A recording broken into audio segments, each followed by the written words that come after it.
Universos Paralelos 93.7. Bueno, y como ya les comentaba, tenemos invitado internacional. Estoy hablando de Diego Stulbarg. Él es escritor y investigador y acaba de lanzar un libro que se llama La ofensiva sensible, neoliberalismo, populismo y el reverso de lo político. Está acá en Chile dando un curso. Está acá con nosotros. Está con nosotros, pero está en Chile porque está dando un curso toda esta semana. Hoy día no, porque hay paro, en el pedagógico, y el nombre, miren cómo se llama: La potencia de existir. Bienvenido, Diego. ¿Qué tal? Muy buen día. Muchas gracias, muy contento de estar en Chile en este momento preciso. ¿Cómo ves la situación de Chile? ¿Qué se dice desde el otro lado de la cordillera? Yo creo que del otro lado de la cordillera recibimos un flujo de información excepcional por WhatsApp. Es muy poco lo que se puede confiar en los medios oficiales, tal como están transmitiendo la información. Por suerte hay amigos, amigas, compañeros, compañeras que nos mantienen informados, pero sí que no se cansan de estar marchando y de estar también contando y testimoniando y documentando lo que está ocurriendo. Pienso que pues, se vive de manera ambigua, ¿no? Por un lado, las imágenes por momentos son de un terror que yo creo que en la Argentina no se ven desde la dictadura militar, desde la dictadura del 76-83. Algunas imágenes de represión, de fuerzas armadas en la calle, un presidente diciendo que hay una guerra, los carabineros tirando los ojos de las personas, camuflados entre la gente, estos montajes. Eso es bastante impresionante.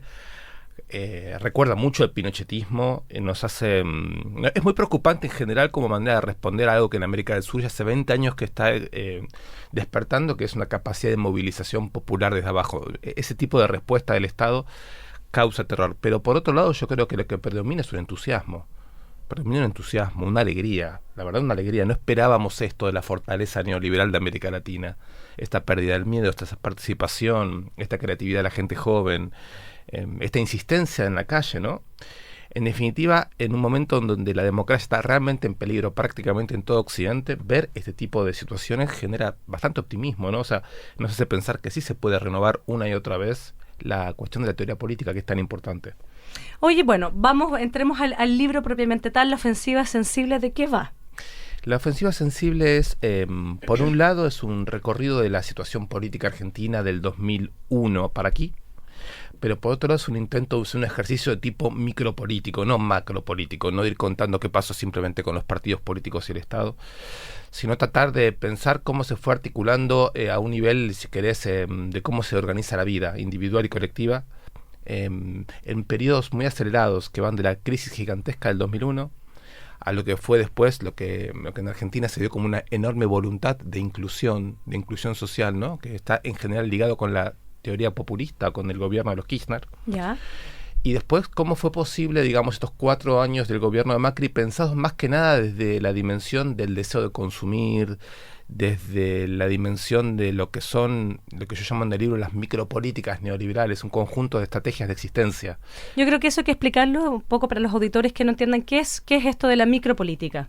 Bueno, ya hace muchos años, ¿no?, que en el campo de la filosofía surge una distinción entre la sociedad como una física grande, grandes actores, grandes conjuntos, por ejemplo, partidos políticos, estados, sindicatos, y por otro lado, como si dijésemos desde abajo, el hecho de que todo se da a nivel de grupos de personas que se alinean, se agrupan, se desagrupan, no corrientes internas. Voy a poner un ejemplo. Si yo pensara en la historia de la clase obrera argentina o chilena, ese es un gran conjunto, ¿no? Está la gigante clase obrera, la con los sindicatos, macropolítica. Pero al mismo tiempo, la misma clase obrera, si yo la miro desde abajo y si yo la miro de su composición concreta, diría, por ejemplo, que tiene tal o cual componente migrante. Eso cambia. O, por ejemplo, ¿qué pasa con las mujeres dentro de esa clase? ¿Se organizan como feministas en un cierto momento? ¿Y qué pasa con los jóvenes? ¿Están más precarizados? Ahí ya empiezo a ver, digamos así, el carácter fluido, cambiante de eso que visto desde lejos, estadísticamente, parece siempre lo mismo. Perfecto. Sí. Entonces, visto en sus funcionamientos internos, en las corrientes que lo recorren, en sus combinaciones, en sus composiciones y en sus modificaciones, todo lo que parece grande de lejos, cuando uno lo ve de adentro, lo puede ver en sus mutaciones específicas, cotidianas, y ahí, digamos, la vivencia de tipo de qué afectos son los que circulan por ahí, qué percepciones son las que circulan por ahí. Los afectos y las percepciones van mutando mucho más rápido que los intereses. Sí, es algo así como, en el fondo tú haces una lectura en Argentina desde el 2001 hasta ahora, el cómo somos. o cómo son allá en Argentina, que yo creo que es un cómo somos también, pensando como en la trayectoria, ¿no? O las consecuencias en el sí mismo del modelo económico. ¿Una cosa así? Exactamente. Voy a poner un ejemplo de esto. Por ejemplo, con la dictadura militar del 76-83, en América Latina, en Argentina, hace ingreso a la escena el neoliberalismo duro, vinculado con los militares, no con las elecciones y con el consenso. En la fase que en Argentina solemos llamar de terrorismo de Estado. Pero el terrorismo de Estado, analizado desde el punto de vista de la sensibilidad, es la época de difusión del terror en los cuerpos. Lo que produce la dictadura militar, ante todo, es un ataque sobre la sensibilidad individual y social. Y lo que hace es que las personas estén más cerradas sobre sí mismas, digamos, privatiza el mundo de hecho, de manera violenta. Por miedo. Por miedo, por difusión de terror. Y si uno ve, por ejemplo, el papel de los organismos de derechos humanos, particularmente de las Madres de Plaza de Mayo en ese momento, a partir de 77, lo que ve es que las Madres de Plaza de Mayo rápidamente interrumpen la estrategia de enfrentar militarización a militarización que era propio de las organizaciones revolucionarias, y con el pañuelo blanco, un grupo de mujeres caminando en la plaza, lo que hacen es oponer de manera muy rápida un espacio de resensibilización, un intento de neutralizar el efecto de terror, que es una estrategia que a la larga le permite a la sociedad argentina contar con espacios de recuerdo de lo que fue el pasado, de conexión con desobediencias del pasado, que permite conectar lenguajes de luchas sociales que no tienen cómo conectarse en un espacio que se define por la capacidad de resensibilización o de perder el terror. Lo mismo se puede decir con lo Pero que con mucha valentía igual. Y La mayor de las éticas, en el fondo, en ese sentido, ¿no? A eso yo le llamaría sensibilización. Es el espacio donde uno puede recuperar el coraje y puede recuperar la ética y la inteligencia porque puede superar el terror. No al interior del terror, no son aterrorizados. Son personas que se dan estrategias terapéutico-políticas, estéticas, discursivas, de salir de ese encierro individual, que tiene mucho que ver con lo que pasa en el año 2001. Porque en el año 2001, de vuelta, uno se encuentra, de un lado, un neoliberalismo muy brutal, muy privatizador, muy ajustador, de un lado, que también tiene un efecto sobre la sensibilidad en términos de ultracompetencia, se salva cada uno como puede. Pero ya no es el miedo, sino que ya más bien es como una especie de una nueva moral que se instala, ¿o no? Exactamente, esta antropología neoliberal del individuo competitivo, que se desensibiliza no por miedo a las armas, sino por este mando del mercado sobre la vida. La meritocracia se le llama acá. Bueno, ese es como ese es nuestro mandato, ¿no? Pero por ejemplo, acá, a nivel de ese tipo de análisis, no sé si tan profundo, pero sí moviéndose de lo macro a lo micro, se ha venido hablando hace buen tiempo, por ejemplo, el hecho de que pasemos de un gobierno de Michelle Bachelet a uno de Sebastián Piñera, a uno de Michelle Bachelet a otro de Sebastián Piñera, por más que este último haya sido el donde estalló esta crisis. Y en eso siempre se hablaba de esta sociedad muy líquida. Estoy hablando principalmente de los que votan, porque acá hay una cantidad de gente que no vota y cuesta saber un poco qué es lo que piensan. Pero sí, esa sociedad líquida que veía por un lado la esperanza y nos prometían los cambios, pero esos cambios nos traían crisis y por lo tanto venía otro que nos decía desarrollo, capacidad de crecer, empleo. Y estuvimos así en ese péndulo, llevamos buen rato y no sé hasta dónde después de lo que pasó ahora. Bueno, en Argentina, entre el 83 y el 2001, digamos desde el fin de la dictadura a la crisis del 2001, salvando las distancias con Chile, porque Chile es un modelo mucho mejor presentable, o lo era hasta hace unas semanas, sobre este modelo neoliberal con sistema político, digamos, saludable, hubo lo que un profesor nuestro en Argentina, Alejandro Horowitz, llama democracia de la derrota, que consiste en que no importa qué partido político gane las elecciones, lo que no puede ocurrir es finalizar con la impunidad para los protagonistas de la dictadura militar, ni salir de un programa económico de ajuste y subordinación en general a los organismos de crédito internacionales. Entonces uno podía elegir entre partidos, podía votar, había una libertad formal total. Lo que no podía hacer es romper con una suerte de programa de Estado, que no importa quién gobernase, eso siempre se seguía. Eso termina en el 2001. El 2001 en Argentina no lo protagoniza ningún partido político, se parecería, si uno lo mira muy de lejos, porque después es muy diferente a lo que está ocurriendo hoy en Chile.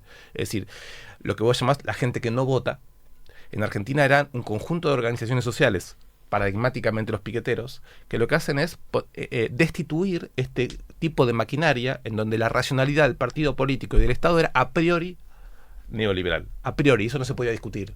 No se podía discutir. Me parece importantísimo lo que está pasando en Chile, porque yo insisto con algo, la democracia, a diferencia, digamos, de lo que llamaríamos el Estado de Derecho, no es el cumplimiento de la ley, es la participación del pueblo.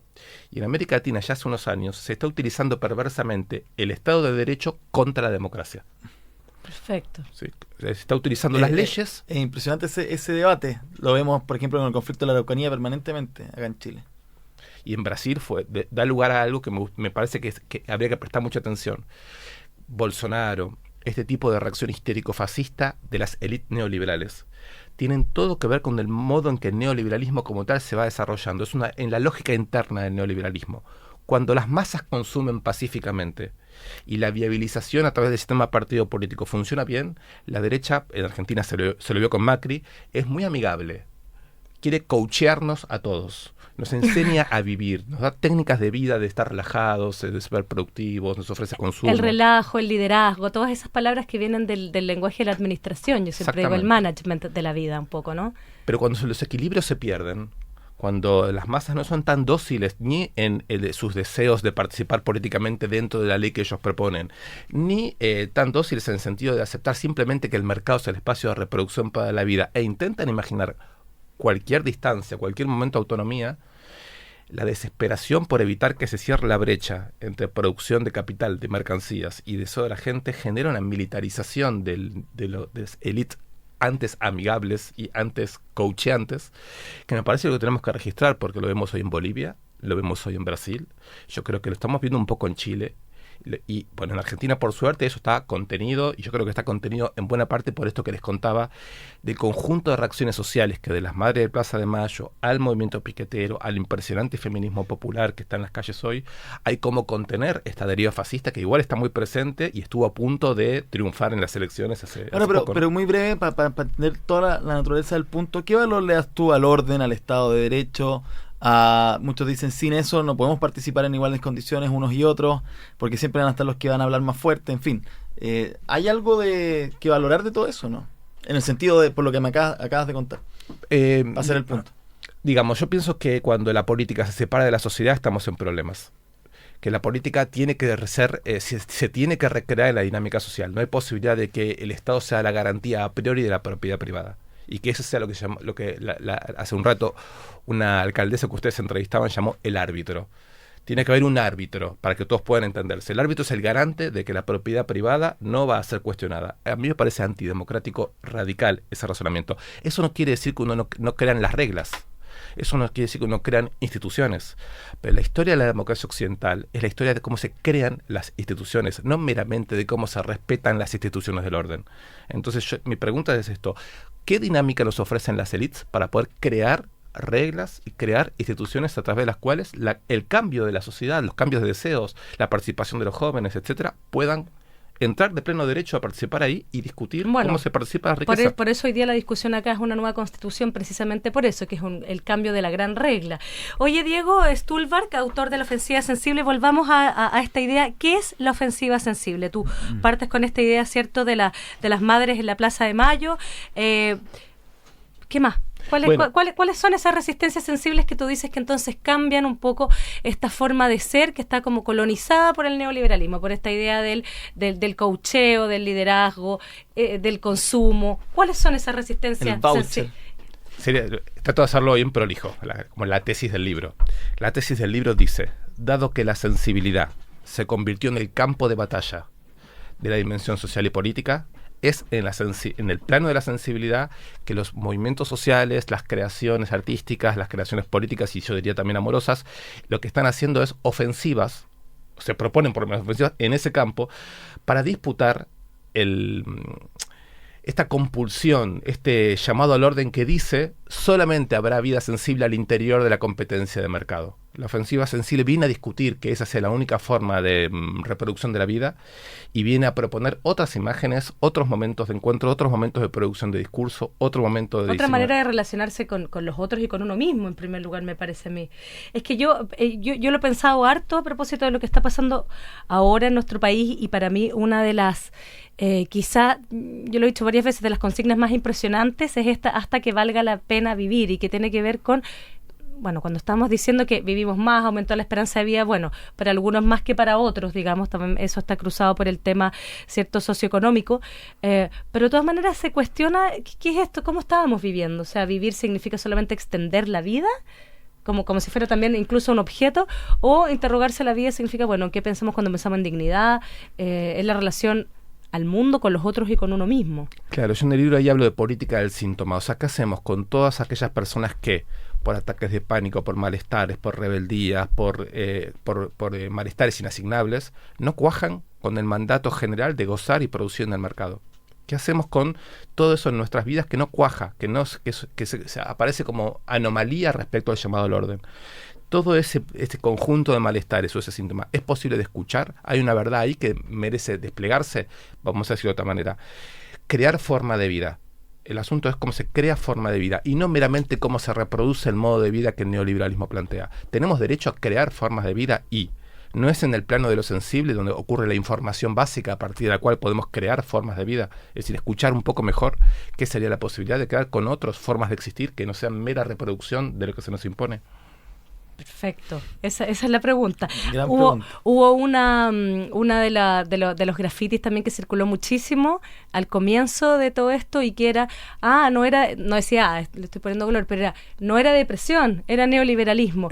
En Chile hemos quizás todo el primer semestre estuvimos hablando de depresión y de suicidio, precisamente en lugares públicos, en el metro y en el Costanera Center. Ahora, pero hemos visto la capacidad de esa agenda de adaptarse a cualquier demanda y muchas veces tomarla como suya y hacerla propia. Y sobre lo mismo, por ejemplo, en Chile, que estamos discutiendo con cada vez más actores, ¿no? La idea de una nueva constitución entendida no como la solución a los problemas básicos, sino al entendimiento, al pacto social, etcétera. ¿Cuánto de eso puede terminar siendo muy la misma cuestión que teníamos, en el fondo? ¿De qué depende? Bueno, no hay garantías, ¿no? O sea, por eso les decía que me parece un momento excepcional el que está viviendo en Chile en términos de democracia, de comprender, de que se comprenda masivamente qué significa crear una democracia. Y la democracia está inseparable de una disputa. Hay una dimensión, cuando yo digo ofensiva, es un término militar. Por supuesto, es un juego, ¿no? No es que me interese el aspecto militar, pero sí de fuerzas que se están confrontando. Y yo creo que, insisto en esto, en toda América Latina, ya hace unos 20 años, aparecen lógicas colectivas de tipo popular indígenas, comunitarias indígenas, de trabajadores precarios, de jóvenes que luchan contra el racismo, de feminismos. Esa acumulación de fuerzas o esa aparición de unas imágenes de lo que es la vida, la existencia, los territorios, la felicidad, que no es mera reproducción, no puede desplegarse sin un nivel de confrontación, porque es confrontada, ¿no? Lo que estuvimos hablando en el comienzo. Entonces, me parece que el juego político se abre, pero se abre desde abajo, y eso implica otra comprensión, otras categorías. No es simplemente el lenguaje de la política convencional, no es simplemente el conteo de votos, no es simplemente los candidatos, no es simplemente el programa económico alternativo. O sea, Diego, en el fondo, esto tiene que ver con este debate que yo creo que se ha intensificado, en mi opinión, desde que triunfó Donald Trump en Estados Unidos, y que es, esto es culpa de un progresismo que está preocupado por unas reivindicaciones parciales, llámense feminismo, por ejemplo, diversidad sexual, en otros lugares será, ¿cierto?, las poblaciones étnicas, en fin. Y hubo una gran crítica a la izquierda precisamente por eso, dijeron, bueno, ustedes abandonaron la lucha de clases y los temas materiales en pos de esto, pero aparentemente todas esas microluchas diversas generaron, en tu opinión, una tensión que hoy entonces puede provocar un estallido como este. Diría que me parece que el progresismo político se fascinó con su llegada al Estado. Puso todas las fichas en el Estado, como explica el antropólogo Rita Segato, y abandonó un poco el campo social del que proviene. Entonces, esta aparición del campo social, con toda su materialidad, con todas sus reivindicaciones de reproducción de la salud, en la educación, con toda la necesidad de redistribuir la riqueza, de discutir la participación de las decisiones políticas, lo que está haciendo es obligando, interpelando al progresismo y a la izquierda a abandonar su posición que tan politicista, tan, digamos, de disputar el espacio en el Estado, como si ahí se jugase entero de la distribución social, y empezar a pensar mixtos que tienen que ver con cómo se incide en las instituciones del Estado, pero básicamente cómo se recobra toda esta enorme movilización, que es muy rica en términos de teoría política, por la pluralidad de demandas, de imágenes que trae, ¿no? Así que me parece que el progresismo está en cuestión, en el sentido que se propone como una variante débil de lo neoliberal, mientras que lo que el movimiento social viene a discutir es mucho más profundo como conjunto de transformaciones. Y uno lo que espera es que ojalá la izquierda y el progresismo sea capaz de recrearse, de reinventarse. Al PT no le va a quedar otra que reinventarse después de la derrota que sufrió.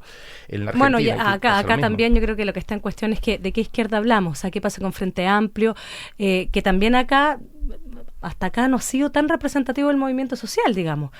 En esta última semana prácticamente no. O sea, críticas por se hace A o se hace B.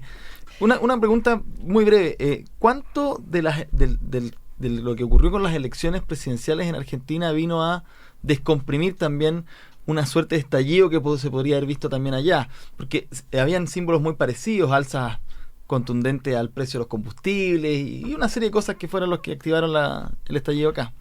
Pienso que en Argentina la crisis del 2001 siguió operando como una suerte de contrapoder silencioso y todos los gobernantes después del 2001 tuvieron que contar como una variable fundamental evitar el levantamiento. Hubo un presupuesto económico de políticas sociales, hubo siempre un cuidado muy grande de no provocar el estallido, digamos. No fue una especie de actor silencioso, implícito, que las élites inmediatamente comprendieron que era el antagonista fundamental que no debería volver a aparecer en escena.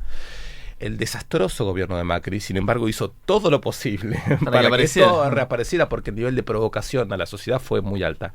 Creo que sobre todo la elección de agosto, del 11 de agosto, las primarias, que dieron un contundente fracaso al gobierno de Macri, ordenó un poco las cosas. Y ahí creo que hay una tensión. Hay una tensión entre el intento de canalizar todo esto, un pacto social que el gobierno de Fernández, que está por empezar el 10 de diciembre, está intentando a ver si un acuerdo de conjunto puede algo así como pacificar y suavizar el nivel de expectativas y de enfrentamiento que ya se nota que existe, contra todos aquellos que piensan que es necesario que haya una participación de la calle en este proceso para que este pacto o acuerdo no vaya a quedar, como dijiste hace un rato vos, neutralizado por el juego de las élites económicas, que es el enorme riesgo, un pacto social que una y otra vez sea desestimado porque los grupos empresarios finalmente tienen muchos mecanismos económicos para licuar el poder de la presión popular. Por lo que yo me imagino que la tensión entre gobierno y calle en el periodo que viene va a ser muy rico, es lo que yo más miraría más eso que con cuántos votos se va Macri, que finalmente son muchos, y pensaría que la participación callejera puede ser un gran momento de elaboración política en los próximos años, no ya contra Macri, sino en esta tensión con Fernández, que vamos a ver, es un nuevo momento de la política argentina. Perfecto. Oye, pero qué interesante eso de pensar qué va a pasar más adelante, por ejemplo en Chile, con si va a existir esa línea del estallido para siempre, ¿no? De evitarlo. Es muy interesante esa postura. Vamos a ver, pues hay algo que está derrumbando, en mi opinión, y bueno, hay un campo abierto que va a depender un poco de todos los actores sociales. Diego Stulbark, muchas gracias por estar acá. Tu libro, La ofensiva sensible, neoliberalismo, populismo y el reverso de lo político, lo presentas el viernes, ¿no? El viernes. ¿Dónde? Mira, es en la universidad, es en el pedagógico. Perfecto. ¿Puede ir cualquier persona? Todo el curso que estamos haciendo de mañana, de 10 de la mañana a 3 de la tarde, mañana y jueves, puede venir cualquiera, porque es abierto, digamos, hay inscriptos y eso, y hay un programa que se desarrolla, pero está abierto a cualquiera, y el viernes lo presentamos a las 12 del mediodía. Perfecto. Y por ahora yo entiendo que el libro se puede comprar por internet. Sí, y se puede, va a estar en librerías, ya está buenísimo. circulando por acá. Buenísimo, muchas gracias. Yo tengo que dar un anuncio. La ganadora del libro que presentamos ayer, Copia o Muerte, de Giorgio Jackson y Paula Espinosa, la ganadora es @Cami_Aguilera. Así que para que lo venga a buscar, Cami, acá está tu libro. Que Cami Aguilera lo venga a buscar. Ya, Diego, muchas gracias por estar con nosotros. A ustedes. Nos vamos nosotros. Sigue la radio, por supuesto, la 93.7. Viene Pati Sánchez con más noticias, música y mucho más. Mañana Universo. Chao. Buen día. Esto fue Universos Paralelos. Te esperamos mañana de 8:30 a 9 en Universo 93.7.